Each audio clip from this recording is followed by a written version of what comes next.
سلام دوستان، ایلیا هستم از کانال یوتیوب پرشین ICD. توی این ویدیو میخوام نرم افزار ورد رو توی 10 دقیقه بهتون یاد بدم.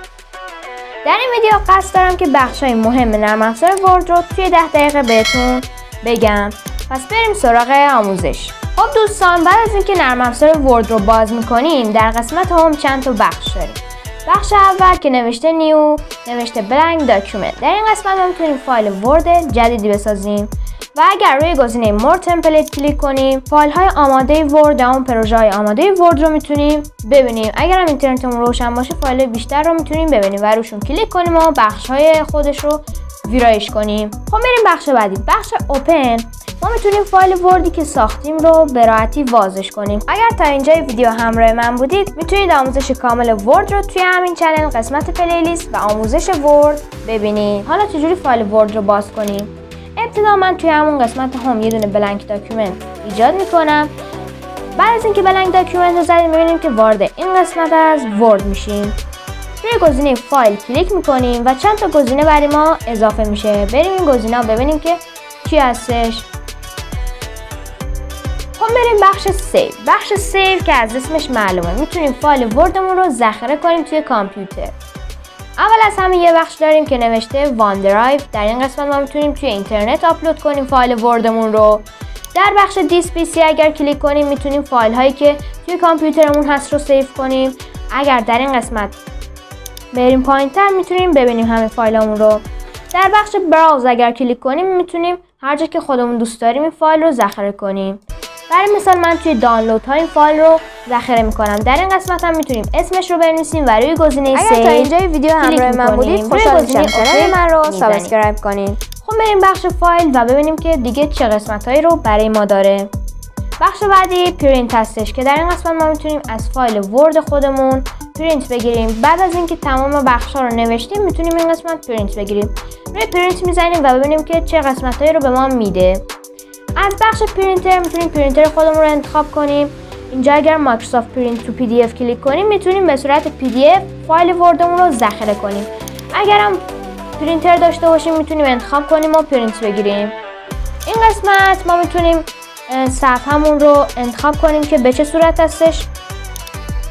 در این قسمت هم میتونیم انتخاب کنیم A3 هست یا A4 هست، A5 هست، هر چیزی که هست رو اینجا انتخاب میکنیم و در این قسمت واید یا عریض بودنش رو میتونیم انتخاب کنیم و در این قسمت هم میتونیم بگیم که تمام پیج ها رو برای ما پرینت بگیره.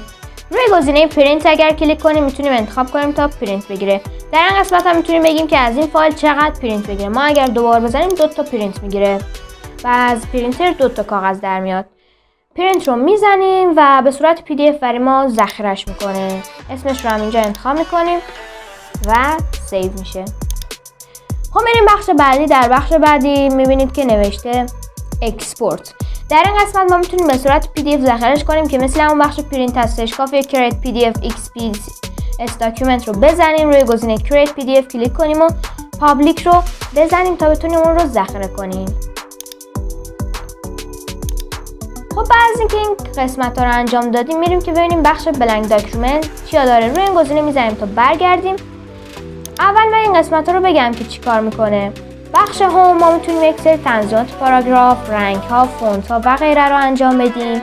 در قسمت اینسرت هم ما میتونیم یک سری چیزهایی که توی نرم افزار ورد هست رو اضافه کنیم. برای مثال میتونیم عکس اضافه کنیم، شیپ اضافه کنیم، آیکون اضافه کنیم، اشکال، افزونه اضافه کنیم، لینک اضافه کنیم و غیره. بخش دیزاین چیه؟ بخش دیزاین ما میتونیم صفحه خودمون رو طراحی کنیم، یعنی اینکه مثلا سایزش رو انتخاب کنیم و غیره. بخش لیانت هم میتونیم در مورد بخش پرینت انتخاب کنیم. برای مثال میتونیم A4 A3 این چیزا رو انتخاب کنیم. بخش ریویو هم میتونیم بازنی و نهایی سازیش کنیم، یعنی برای مثال میتونیم بگیم که غلطاشو بگرده ببینه چه غلطی داره و غیره. ویو هم که میتونیم نحوه نمایش فایلمون رو بگیم. خب ما بریم بخش هوم. یه چیزی من برای مثال مینویسیم اینجا. بریم بخش اول. در این قسمت ما میتونیم فونت خودمون رو انتخاب کنیم. هر فونتی که دوست داشتید رو میتونید انتخاب کنیم. برای دانلود فونت هم کافیه که وارد سایت فونتیاب بشیم. خب برای بخش بعدی هم که میتونیم سایزش رو انتخاب کنیم. این بخش هم که بولد هستش، میتونیم بولدش کنیم. کجش کنیم و از زیرش خط بکشیم. این بخش هم که میتونیم رنگش رو هر چی که دوست داشته باشیم عوض کنیم و از بخش مور کالر هم رنگ‌های بیشتری رو میتونیم ببینیم. اگر این رو هم بزنیم تمام تغییرات که اعمال کردیم میره. خب بریم بخش بعدی، بخش پاراگراف. در این قسمت ما میتونیم وسطچین کنیم فایلمون رو، راستچین کنیم. من همون راستچین میزنم که فارسی باشه. برای فارسی حتما راستچین رو انتخاب کنید. این قسمت رو هم میذاریم روی همین گزینه که راستچین باشه. اینجا ما میتونیم کنار فایل متنمون یه دونه نقطه هر چیز دیگه بذاریم. این رو حتما روی این گزینه قرار بدید تا وقتی که نقطه ها رو کلیک میکنیم به این صورت باشه. الان اگر ببینید نقطه سمت راست میفته، درسته. اگر این رو بزنیم میفته اونور. پس حتما این گزینه رو بزنید تا فارسی باشه. میتونیم نقطه اضافه کنیم، بخشای بیشتری هم داره. اینتر بزنیم بیشتر میشه، همینجور برای ما اضافه میکنه. و بخش بعدی هم که میتونیم اعداد بنویسیم ABCD و غیره. میریم بخش اینسرت که میتونیم چیزهای مختلفی رو توش اضافه کنیم. در بخش اینسرت اگر ببینیم بخش اول نوشته کاور پیج. در این قسمت اگر کلیک کنیم میتونیم یک سری فوتیج ها یا همون پروژه های آماده رو برای فایل وردمون انتخاب کنیم. برای مثال من این رو انتخاب میکنم. میبینید که به این صورت برای ما اضافه میشه. اگر نمیخواید طراحی کنید خودتون میتونید از این چیزای آماده استفاده کنید. اینجا میتونیم فونتش رو عوض کنیم، متنش رو عوض کنیم و غیره که حالا من با کلید کنترل زد برمیگردونم اینا رو. بخش بلانک پیج هم که میتونیم یه پیج جدید بسازیم. میبینید که به این صورت میشه. اگر این گزینه رو هم بزنیم به همین صورت. خب بریم بخش تیبل یا همون ایجاد جدول.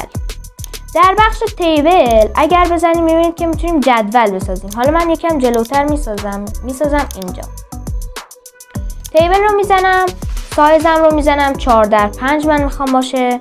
کم کمترش میکنم و 4x3 خوب هستش. یه بخش برای من باز میشه به نام تیبل دیزاین. در این قسمت میتونم تیبل یا همون جدول خودم رو طراحی کنم. در این قسمت تمای جذابی داره، انتخاب میکنیم. اینجا هم میتونیم بنویسیم، هر چی که میخوایم کلیک میکنیم بنویسیم، کلیک میکنیم بنویسیم و به راحتی میتونیم اینجا کلیک کنیم و هر چی میخوایم بنویسیم. در این قسمت هم که میتونیم رنگ هر بخش رو انتخاب کنیم. این قسمت هم تنظیمات خودش هستش. حالا برای اینکه طولانی نشه ویدیو من این قسمت رو نمیگم. خب بریم بخش بعدی. در بخش بعدی پیکچر نوشته، روش کلیک میکنیم و از قسمت دیس دیوایس میتونیم از کامپیوترمون عکسی اضافه کنیم.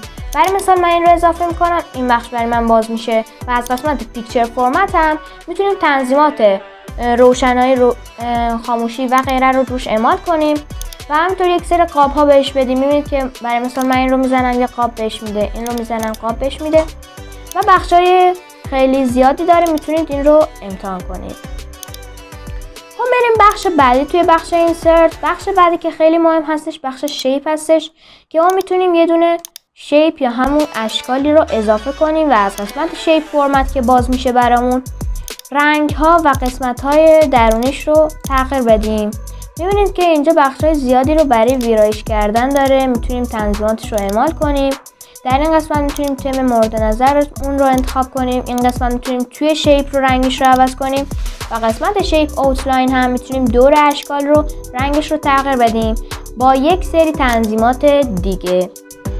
خب بریم دوباره بخش همون اینسرت. بخش اینسرت یک گزینه دیگه داریم به نام چارت. در این قسمت ما میتونیم یک سری جدول انتخاب کنیم. برای مثال اگر این رو بزنیم و اوکی رو بزنیم میبینید که یه جدول برای ما اضافه میشه که میتونیم با استفاده از اکسل این رو تغییر بدیم. اینو میزنیم میبینید که بیشتر شد، اینو میزنیم انقدر میشه، اینو میزنیم انقدر میشه.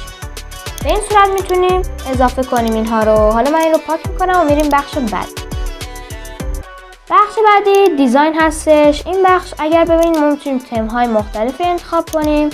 در بخش واترمارک میتونیم واترمارک بزنیم تا کسی نتونه کپی کاری کنه از اون فایل وردمون. بخش مور واترمارک کلیک کنیم و کاستوم واترمارک رو بزنیم میتونیم اسمش رو انتخاب کنیم. برای مثال من اسم شرکت خودم رو میزنم.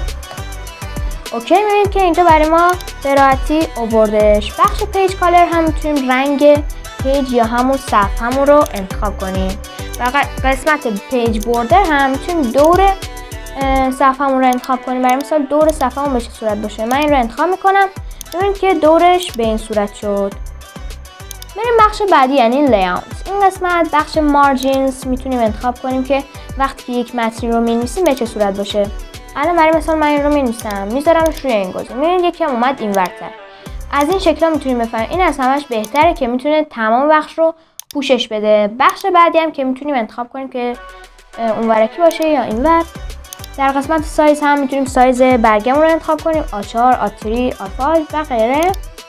و میریم بخش بعدی یعنی ریویو. این قسمت یک گزینه داریم که اگر روش کلیک کنیم چیزایی که اشتباه نوشتیم رو برای ما مینویسه. برای مثال من می‌نویسم به جای های مینویسم اینجوری. روی این گزینه کلیک میکنیم و چیزایی که مثلش هست رو برای ما میاره. بخش رید الاونت هم میتونیم نوشته رو تبدیل به گفتار کنیم. کلیک میکنیم میبینید که برامون میخونه. حالا من صدام کم هستش، صدای کامپیوترم و معلوم نمیشه. بخش ترنسلیت هم میتونیم ترنسلیت سلکشن رو بزنیم یا اینکه ترنسلیت داکیومنت رو بزنیم و به هر زبانی، فارسی به انگلیسی و انگلیسی به فارسی برای ما ترجمه کنه. ممنون که تا آخر ویدیو همراه من بودید. امیدوارم که از این ویدیو لذت برده باشید. برای دیدن آموزش‌های بیشتر ICDL میتونید چنل من رو توی یوتیوب سابسکرایب کنید. تا ویدیو و ترفندهای دیگه، خدا نگهدار.